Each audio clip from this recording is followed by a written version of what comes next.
Providing statistics on CBI revenue, Premier Mark Brantley made his case that CBI revenues are not being shared according to the Charleston Accord signed by members of the Team Unity Coalition government. After years of internal discussion, Brantley said that Nevis has had some funds derived from CBI, but it is nowhere near the 25% based on population size agreed to under the accord. We're not talking about VAT and those things, we're talking about CBI. And so for those who like to tape the show and produce a clip, let me be very specific and clear. From 2015 to 2021, the unity years, Citizenship by Investment has brought into Bastille $2.79 billion in government fees and payments to the government in St. Kitts. Of that, Nevis has received $321 million, and our sister, St. Kitts, has received $2.47 billion. It therefore means, on those numbers, that Nevis has got roughly 12% of the proceeds. Bear in mind that the Charleston Accord said that it should be on a pro rata population basis. Is 12% better than nothing? Absolutely. Is 12% the same as 25%? Absolutely not. This is not hard. It is not rocket science. It's basic mathematics. And all of us did mathematics from kindergarten and up. Basic counting 1, 2, 3, 4, 5. So that is the unity years.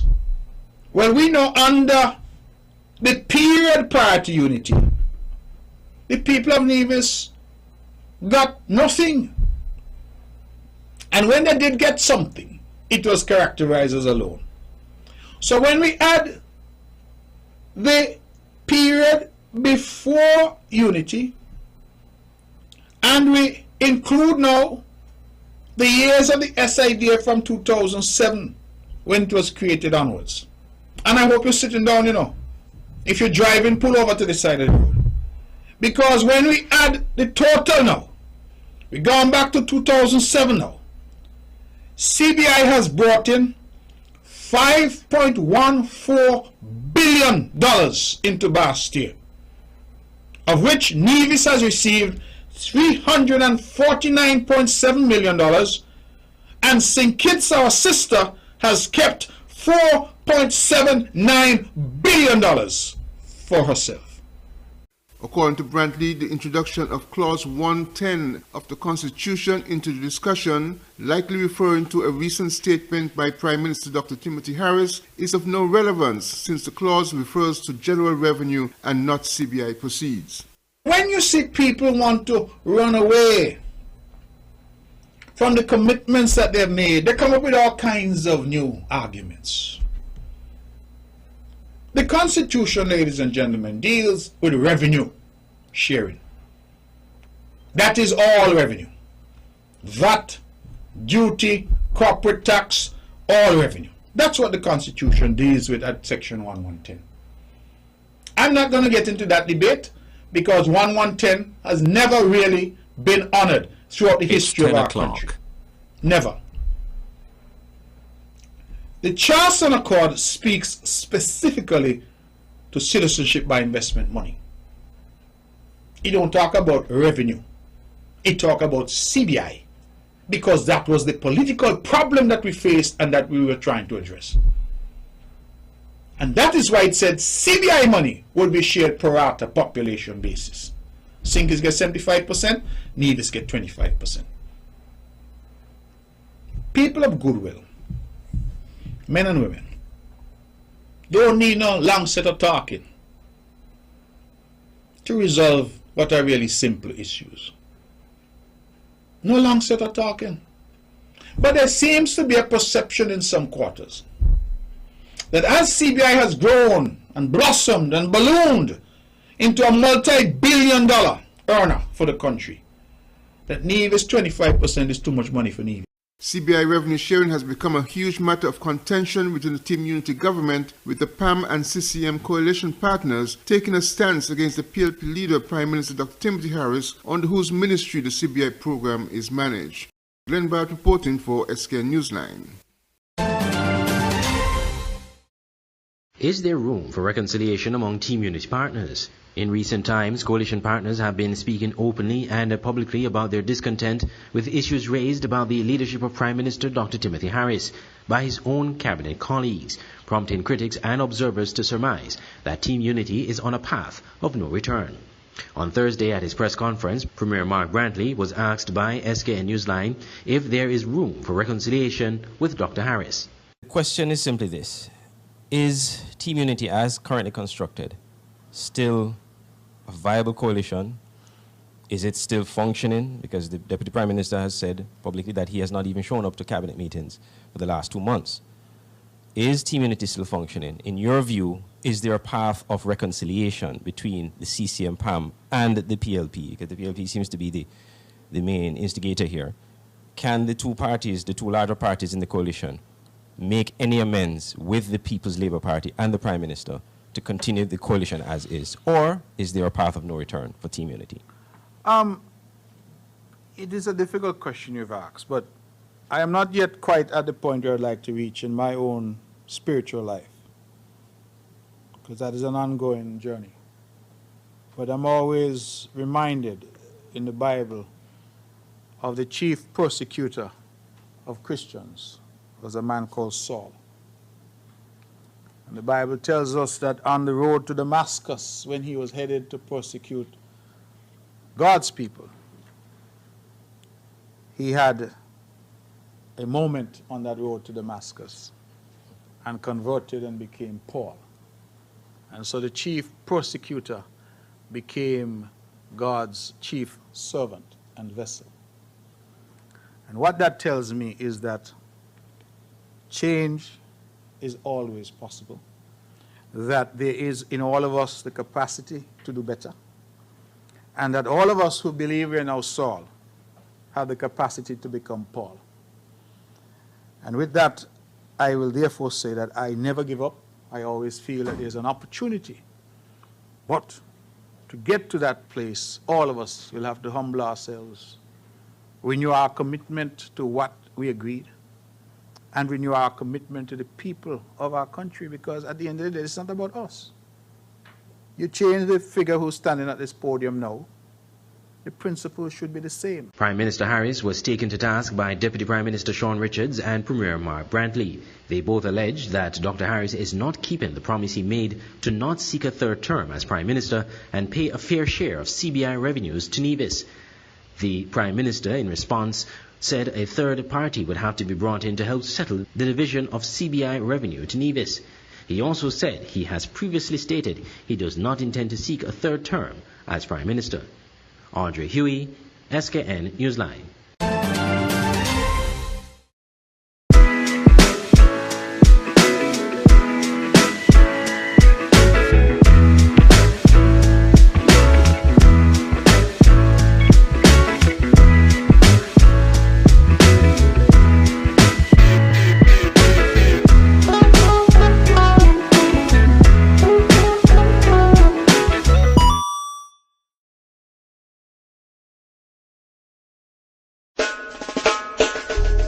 Why cook on a Sunday? Come have lunch at Jamrock Restaurant in Frigate Bay.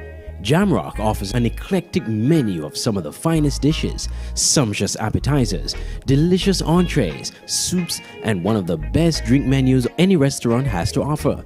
Open for lunch on Sundays at 12 noon. And stick around or come back later for Sunday night karaoke. Jamrock is where to be on a Sunday. Check them out on the other days of the week. They're open every day. Jamrock Restaurant. Call 662-9973. Come rock with us at Jamrock. Nestled between evergreen mountains and the Caribbean Sea on the island of St. Kitts is the Mill House Guest House and Convention Center. With breathtaking views, A rugged, beautiful shoreline and immaculate manicured gardens make this the perfect location for your holiday, event, or wedding. With a large convention center, apartments with balconies providing stunning views, and a secluded cottage for larger family groups or honeymooning couples looking for some privacy. We have something for everyone. Book your stay at www.millhouseskn.com or visit our Facebook page, the Millhouse Guest House and Convention Center, an oasis of tranquility. Smart Electronics and Island Electronics. Get cell phones starting from $199, smartwatches and earpods on special.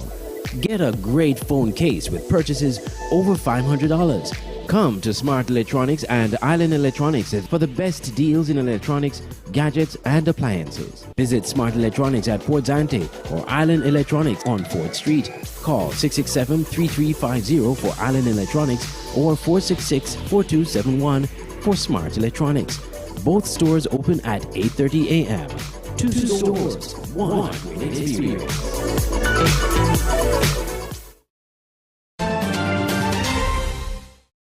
40-year-old Mario Riley, who was found dead about 2 weeks ago in Deer Bay, died from stab wounds in the chest and head, police have disclosed.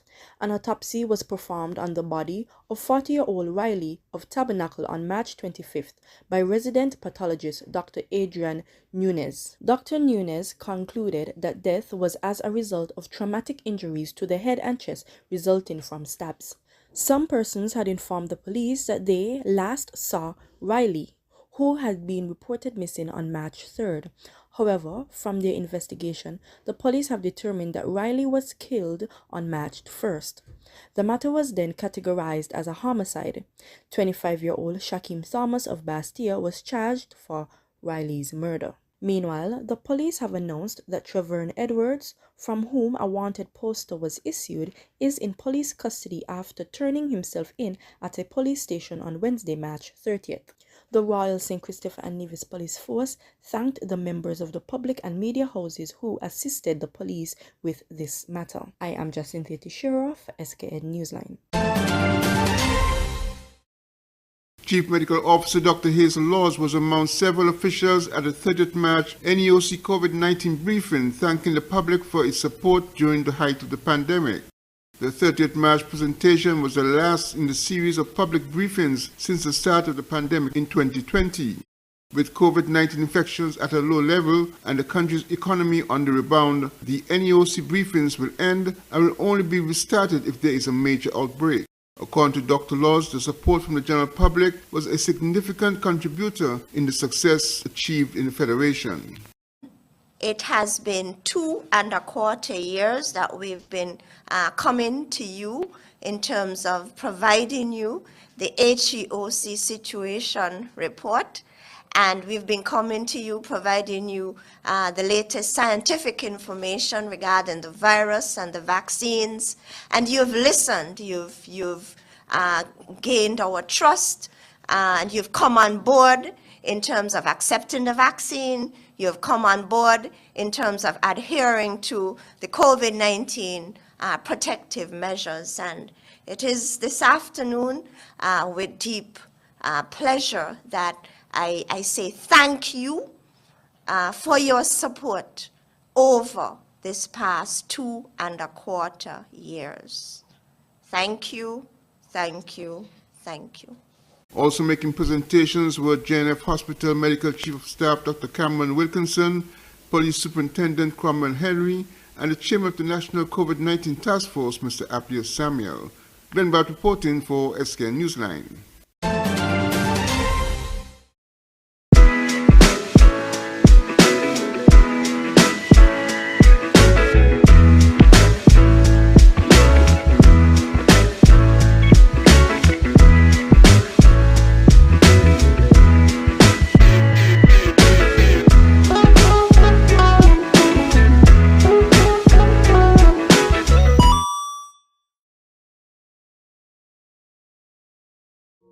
If you're looking for a place to host that special event, conference, meeting, social event, party, Whatever the occasion, your best option is the Millhouse Convention Center in Palmetto Point, St. Kitts.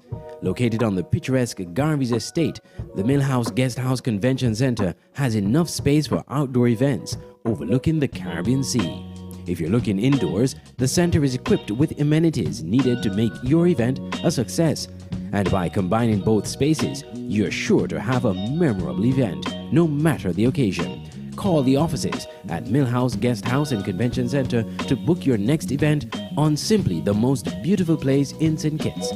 Call 668-1392. Millhouse Convention Center at Garvey's Estate, Palmetto Point, St. Kitts. Making your event memorable. It's the new and improved SK Newsline Android mobile app. With the SK Newsline app, you can watch your news reports, the SK Newsline Newscast, sports, special features, and so much more. You can also send us a WhatsApp or call us directly. Go in the Google Play Store, search SK Newsline, and download the app today. The SK Newsline mobile app. News on the go.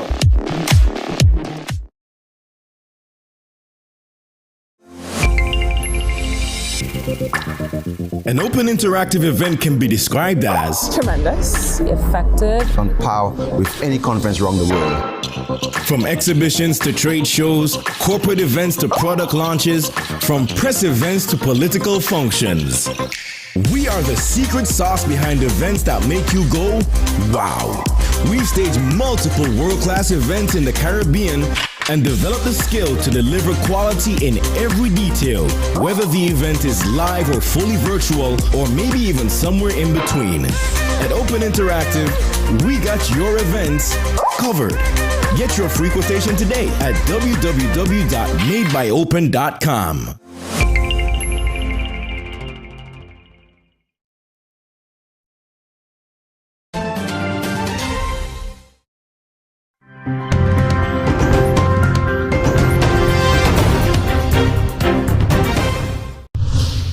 With the People's National Congress reform hinting that the party will challenge the appointment of Assistant Commissioner of Police Clifton Hicken as Acting Commissioner of Police, Attorney General and Minister of Legal Affairs Anil Nandlal believes that any court will justify the actions of the President.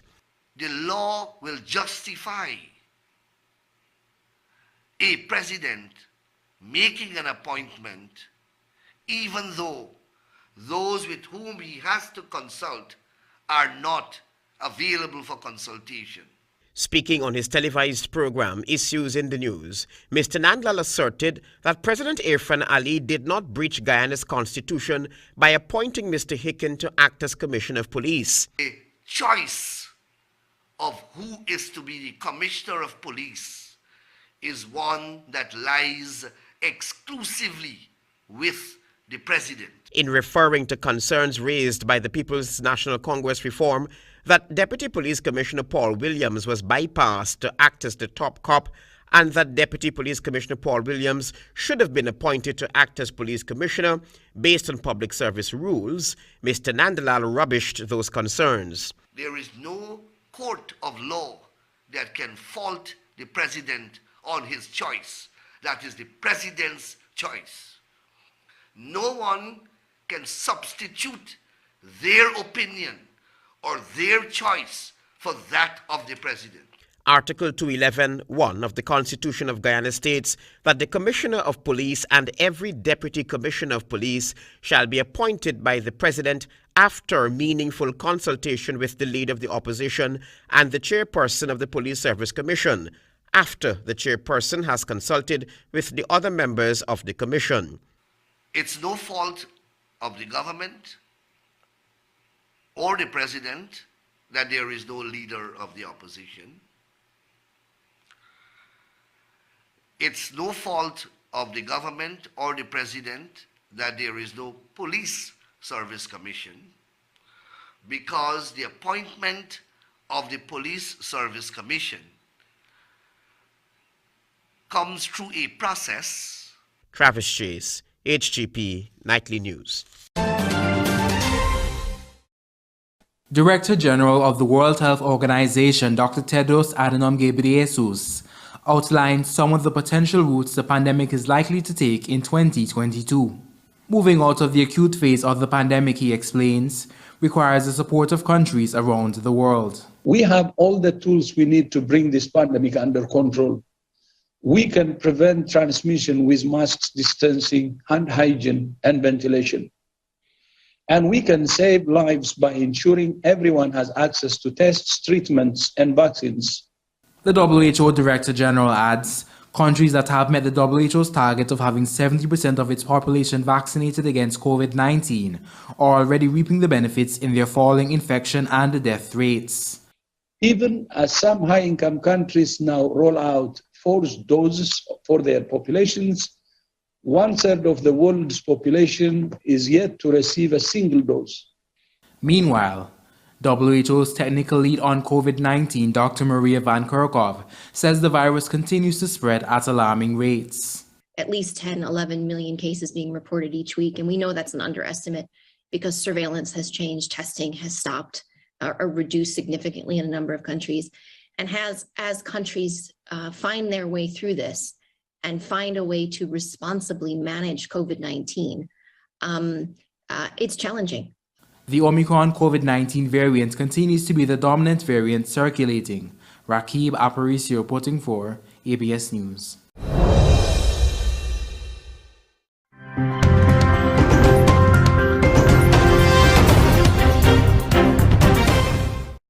Australian journalist Cheng Lei has gone on trial in this court in Beijing. She's charged with illegally supplying state secrets overseas. Australian officials tried to get access to the court on Thursday morning, but were denied on grounds of national security. This is deeply concerning, unsatisfactory and regrettable. We can have no confidence in the validity of a process which is conducted in secret. My name is Cheng Lei. Chung worked as a television presenter for state broadcaster CGTN before being detained in August 2020. She was formally arrested a year ago. The Australian government says it has no information regarding the allegations made against her and has expressed concern for her welfare in detention. China's foreign ministry has dismissed the complaints. Chinese judicial authorities are handling the case in accordance with the law and fully guarantee all the rights of the person involved. Chung was born in China and raised in Australia. Her 2 young children are being cared for by relatives there. She hasn't been able to speak to any of them since her arrest. Rowan Kallick, a former correspondent in China and friend of Chung's, says it's unlikely she'll get a fair trial. The process might be due process in terms of the Chinese system, but not in terms of most of how the rest of the world runs its courts. So I fear that Lei herself, except insofar as she can gauge from the thrust of the interrogation to which she's been subject, may well not know the detail of what she's said to have done. Cheng Lei's trial comes at a time of tense relations between China and Australia. Canberra has been a vocal critic of Beijing's handling of the pandemic and its human rights record. This has resulted in unofficial trade blocks on Australian imports. And today, there are no journalists left working in China for Australian media companies. Another Australian, writer Yang Hengjun, is being detained in China on spying charges and was tried in May. There's yet to be a verdict in his case. Cheng Lei could be sentenced to life in jail if she's convicted. In China, 99% of defendants in criminal cases are found guilty. Katrina Yu, Al Jazeera, Beijing.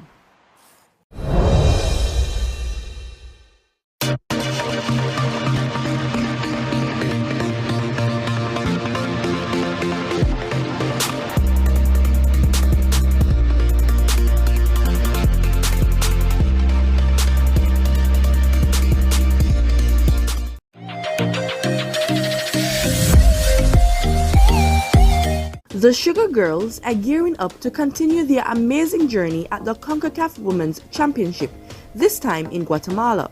National Program Coach of the senior women's team, Samuel Phipps, during a training session at the Warner Park on Tuesday said, "The girls have shown much interest in training." Yes, we have about 12 girls here. We are very offensive minded right now because we are going to play our game more offensively. We're going to change according to what the game gives us. So we're not going into the game as a defensive or anything. We just go in to attack because we believe that we can beat Guatemala. They are a little bit vulnerable in the back, so with the quality that we have up front and in the middle, I think that we could strike first and we could win that game. The Sugar Girls will play Guatemala on April 8th and the U.S. Virgin Islands on April 12th in Group B of the CONCACAF Women's Championship.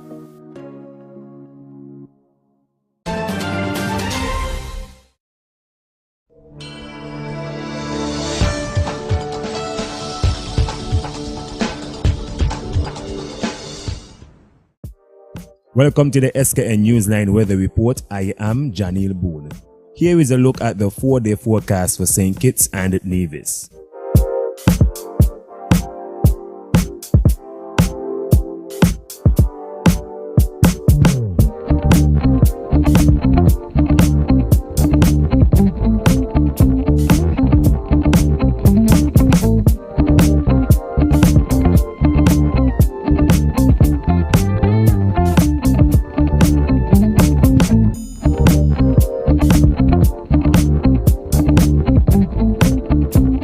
For a more detailed weather report, visit our website at www.sknnewsline.com.